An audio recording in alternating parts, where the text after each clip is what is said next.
Lotus reality and agro farming వారు premium farm land projects మన పొలం ఫేజ్ 1, 2 మరియు 3 కంప్లీట్ చేసుకొని మన పొలం phase 4 Wasar village at Narayana Khed లో ఆగస్టు 15 ఇండిపెండెన్స్ డే రోజు గ్రాండ్ లాంచ్ చేయడం జరుగుతోంది.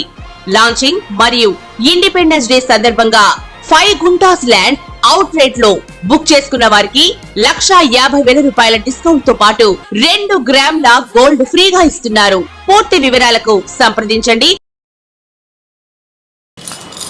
ఓం గం గణపతియే నమః. ఓం నమః శివాయ. ఓం శ్రీమాత్రే నమః. సర్వమంగళ మంగళే శివే సర్వార్థ సాధికే శరణ్యే త్ర్యంబకే దేవి నారాయణి నమోస్తుతే. శ్రీ మహాలక్ష్మీ నారాయణాయ నమః.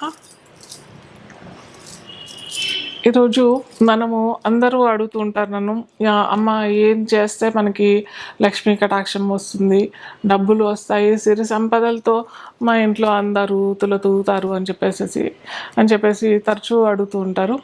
సో స్త్రీలైనా పురుషులైనా ఇన్ జనరల్గా మనం చెప్పుకునేది ఏంటంటే, ఇంటికి యజమాని పురుషుడు కాబట్టి పురుషుడు ఇంట్లో పూజ చేస్తే మటుకు, ఎందుకు పురుషుడు అని అంటాం కాబట్టి అంటే మనకి ఆనవాయితీ పురుషుడే కదా ఇంటికి యజమాని. పెద్ద ఏజ్లో అయినా కానీ ఇంట్లో సంపాదించే వ్యక్తి. ఇప్పుడు అయితే స్త్రీలు పురుషులు ఏకంగా ఇద్దరు కలిసి సంపాదిస్తున్నారు, అది వేరే విషయమైనా కానీ ఏజ్లో అయినా ఇంటికి పెద్ద కాబట్టి అతను ఇంట్లో పూజ చేస్తే మంచిది.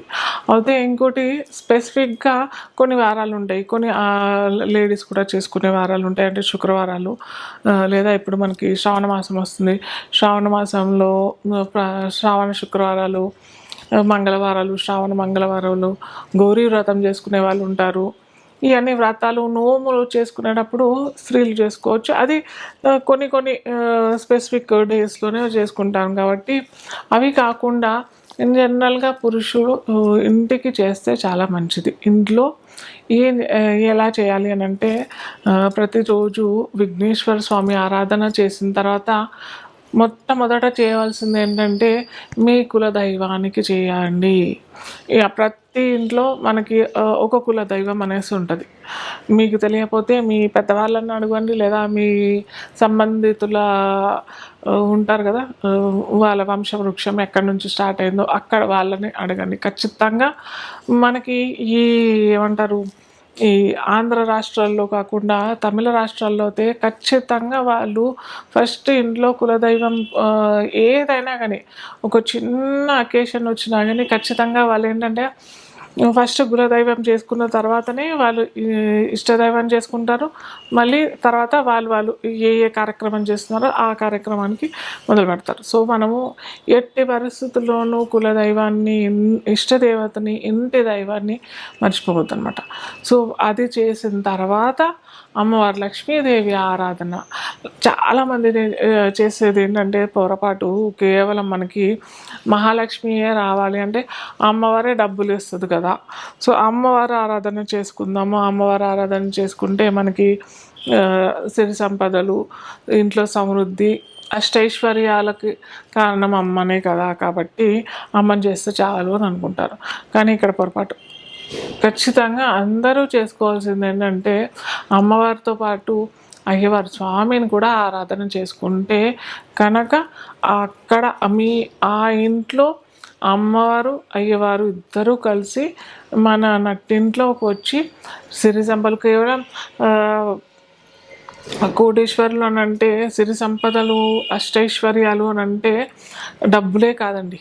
మనకి ఇక్కడ డబ్బులతో పాటు ఇంట్లో మన పిల్లలు సుఖంగా ఉండాలి, వాళ్ళు వృద్ధిలోకి రావాలి, వాళ్ళ ఎడ్యుకేషన్ బాగుండాలి, వాళ్ళ వివాహము, వాళ్ళ సంతానం ఇవన్నీ బాగుండాలి. కాబట్టి ఇవన్నీ మనకి ఎక్కడైతే బ్యాలెన్స్డ్గా అన్నీ నెరవేరుతాయో, ఇవన్నీ చక్కగా తూగుతాయో, చక్కగా అందరూ బాగుంటారో, అప్పుడే మనకి సిరి సంపదలు అని అంటాము, కోటీశ్వర్లం అని అంటాము, అష్టైశ్వర్యాలు అని అంటాము, ఇవన్నీ సాటిస్ఫై అవుతాయి.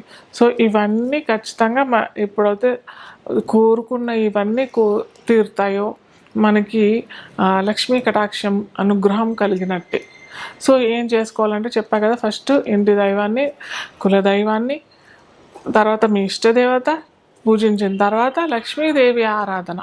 లక్ష్మీదేవి ఆరాధన అన్నప్పుడు 2 రకాలు మనం చేసుకోవచ్చు. ఒకటి ఏంటంటే శ్రీ సూక్తం చదువుకోవచ్చు, మహాలక్ష్మి అష్టకం చదువుకోవచ్చు. మహాలక్ష్మి అష్టకం చదువుకున్నప్పుడు పొద్దున్నే స్నానం చేసి వేకునే స్నానం చేసేసి బ్రాహ్మీ ముహూర్తంలోనే పూజ చేస్తాను అని అంటే ఆ టైంలో, అలాగే మధ్యాహ్నం మీరు ఎక్కడున్నా కానీ మహాలక్ష్మి అష్టకం చదువుకున్నా కానీ అదొక పూట అయిపోతుంది. మళ్ళీ సంధ్యా వేళలో అంటే ఎప్పుడైతే సూర్యుడు అస్తమిస్తున్న సమయంలో మీరు కనుక మహాలక్ష్మి అష్టకం చదువుకున్నట్టయితే ఖచ్చితంగా అమ్మవారు మీకు అష్టైశ్వర్యాలు సిరి సంపదలతో తూగేటట్టు చూస్తుంది అనమాట. అలాగే అమ్మవారిది ఆరాధన చేసుకోవాలి, ప్లస్ అలాగే మహావిష్ణువు. మీకు ఏదైనా మీ ఇష్టం, విష్ణు సహస్రనామం చేసుకుంటారా చేసుకోండి, ఏమంటారు రాముడి ఏమన్నా స్తోత్రాలు చదువుకుంటారా చదువుకోండి, అష్టోత్తర నామాలు చదువుకుంటారా చదువుకోండి. అలాగే చదువుకున్న తర్వాత కొద్దిగా పానకం పెడితే కూడా అమ్మవారు చాలా సంతోషపడుతుంది. ఏంటంటే చాలామంది ఏంటంటే అబ్బో మేము అవన్నీ చేసి మేము ఏమంటారు నివేదనలు చేయాలి, అవన్నీ వండాలి పెట్టాలి అంటే మాకు ఫస్ట్ ఓపిక లేదు, లేదా ఓపిక ఉన్నా కానీ మాకు డబ్బులు లేవు అనేవాళ్ళు చాలామంది ఉంటారు. సో మనకి నీళ్ళలో బెల్లం ముక్క వేసేసి కొన్ని సుగంధ ద్రవ్యాలు వేసేస్తే మనకు అక్కడ పానకం తయారైపోతుందండి, అయిపోతుంది. ఒక అరటిపండు పెట్టండి, అరటిపండు లేదు బెల్లం ముక్క పెట్టండి, మళ్ళీ లేదా పటిక బెల్లం పెట్టేయండి. ఇలా పెట్టేసేసి అమ్మవారి ఆరాధన స్వామివారి ఆరాధన చేసేటప్పుడు భావన చెయ్యండి. మీరు ఎలా చేశారు ఏం చేశారు కాదు ఇంపార్టెంట్. ఇక్కడ ఏంటంటే అమ్మ మన ఇంటికి వస్తుంది, స్వామి మన ఇంటికి వస్తున్నారు. అమ్మవారు రాగానే మనం చక్కగా అక్కడ ఒక పీఠం ఏర్పాటు చేసాము, అమ్మవారి ఆరాధన చేసి అమ్మవారిని కూర్చోబెడుతున్నాము. అక్కడ అమ్మవారు కూర్చున్న తర్వాత నీళ్ళు ఇస్తున్నాము తాగటానికి, కాళ్ళు కడుక్కోవడానికి, స్వామివారికి నీళ్ళు ఇస్తున్నాం కాళ్ళు కడుక్కోవడానికి, మంచినీళ్ళు తాగటానికి. అలాగే మనము మన భక్తితో మనం ఏదన్నా స్తోత్రం చదువుతున్నాము, స్తోత్రం రాదు మాకు అని అంటే అమ్మవారికి ఆరాధన, అమ్మని స్వామిని మనము ఆ అలంకరణ చూస్తూ అలాగే అమ్మవారి ఆరాధన చేస్తున్నాం. ఇలాంటి భావనతో చేసినట్టయితే ఖచ్చితంగా పురుషుడైనా చేసుకోవచ్చు, స్త్రీ అయినా చేసుకోవచ్చు. చేసినట్టయితే ఖచ్చితంగా మీరు కోటీశ్వరులు అవ్వటానికి ఖచ్చితంగా మేము ఇది చేయలేము అనేసి ఫస్ట్ నెగిటివ్ థాట్ తీసేయండి. చేసాము చేస్తున్నాము, అమ్మ వస్తుంది, స్వామి వస్తున్నాడు వచ్చాడు, ఇలా మీరు భావనతో చేసినట్టయితే ఖచ్చితంగా మీరు సిరి సంపదలతో తూలుతారు. అలాగే మీతో పాటు మీ తరతరాల పిల్లలకి అటువైపు పిల్లలకి అందరికీ చెప్తూ ఉండండి. సింహలగ్నం తెలియని వారికి రాశులు అని అనుకున్నట్టయితే మనకి ఆదివారం అంటే భానువారం అని కూడా అంటారు. ఆదివారం అంటే అందరికీ తెలిసిన వారమే కాబట్టి భానువారం అంటే మళ్ళీ అదేంటో వారం అని అనుకుంటారు. భానువారం అంటే ఆదివారమే. సో ఆదివారం కనుక మనకి నేను చెప్పిన ఈ వస్తువులు లేదా మనకి స్వప్న రూపకంగా ఇవన్నీ వస్తువులు వస్తున్నాయి అని మనకి కళ వచ్చింది అని అనుకుంటే ఆదివారం మళ్ళీ ఇంకా ఏంటంటే చాలామంది ఊరికేనన్నా అడిగే ప్రశ్న ఏంటంటే మేడం మేము మధ్యాహ్నం పడుకున్నాము చక్కగా ఇలా ఆదివారమే పడుకున్నాము, చాలా ఏమంటారు గాఢంగా నిద్ర వచ్చేసి మాకు ఇలాంటి కళ వచ్చిందని అంటే కాదు. నేను మొదట కూడా చెప్పాను కదా, ఖచ్చితంగా అది రాత్రి అయి ఉండాలి. రాత్రి మనము సుషుప్త జాగరణ ఈ కాన్షియస్ అన్కాన్షియస్ సబ్కాన్షియస్ మైండ్లో వచ్చే నిద్రావస్థలో వచ్చిన కళలే మనకి సఫలీకృతం అవుతాయి. కాబట్టి ఖచ్చితంగా ఆ టైంలోనే అంటే మళ్ళీ 2 లేదా 3 జామున వచ్చే కళలు మనకి సక్సెస్ఫుల్గా మనకి రిజల్ట్స్ ఇస్తాయి అన్నమాట. సో అలాగా ఆదివారం మనకి ఈ కళలు వచ్చాయి, లేదా ఆదివారం మనకి తేనెటేటనో లేదా మనకి ఈ గోమాత గుడ్ల గోబ ఇవన్నీ కనిపించాయి అని అంటే మటుకు ఖచ్చితంగా స్వామివారు, అమ్మవారు అనుగ్రహించే టైం వస్తుందన్నమాట. ఇలాగే ఈ సింహలగ్నం, సింహరాశి వాళ్ళు ఇన్ జనరల్గా కూడా మంచి హయ్యర్ పొజిషన్ ఎదగటానికి చాలా ట్రై చేస్తారు.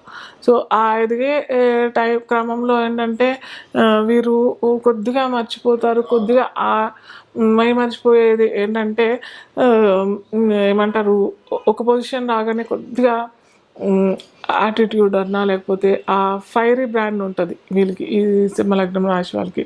కొద్దిగా ఆ బ్రాండ్ అనేది కొద్దిగా తగ్గించుకొని మీరు కనుక సూర్య భగవానుడి ఆరాధన చేసుకుని, సూర్య భగవానుడు అంటే సూర్యుడికి నమస్కార ప్రియుడు అతను, సూర్య భగవానుడు. సో అతనికి తల ఉంచి నమస్కారం చేసి అర్ఘ్యం ఇవ్వండి.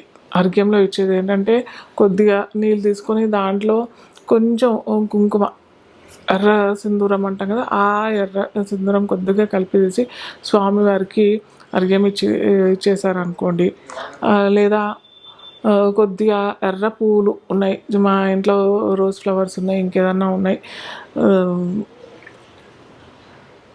ఏమంటారు చామంతి, ఎర్ర చామంతి, ఇవాళ మనకి అన్ని కలర్స్ చామంతి పువ్వులు కూడా కనిపిస్తున్నాయి కదా, ఎర్రవి కూడా కనిపిస్తున్నాయి, పింక్ కూడా కనిపిస్తున్నాయి. అలాంటి ఏమన్నా పువ్వులు మనకి ఆ నీళ్ళలో వేసేసుకొని స్వామికి అర్ఘ్యం ఇచ్చేసిన తర్వాత మీరు మొక్కుకోవాల్సింది ఏంటంటే, ఇన్ జనరల్ సింహలగ్నం, సింహరాశి వాళ్ళు మంచి హయ్యర్ పొజిషన్ అని అనుకున్నాం కదా, ఇంకా హయ్యర్ పొజిషన్తో వచ్చి విత్ మంచి ఎర్నింగ్స్, విత్ హైక్ ప్రమోషన్ రావాలని చెప్పేసి కోరుకొని మీరు అనుకున్నట్టుగానే ఇవన్నీ వస్తువులు మాకు దర్శనం అయ్యాయి, తప్పకుండా త్వరలోనే మాకు ఇవన్నీ కోరికలు నెరవేరాలి స్వామి అని చెప్పేసి కోరుకొని మీరు చేసుకున్నట్టయితే తప్పకుండా మీ ఇవన్నీ కోరిన కోరికలన్నీ ఆ స్వామివారు అనుగ్రహిస్తాడు. అతి త్వరలోనే అంటే with in span of 1 month కూడా చెప్పచ్చు. 1 మంత్లోనే మీ కోరికలన్నీ నెరవేరుతాయి.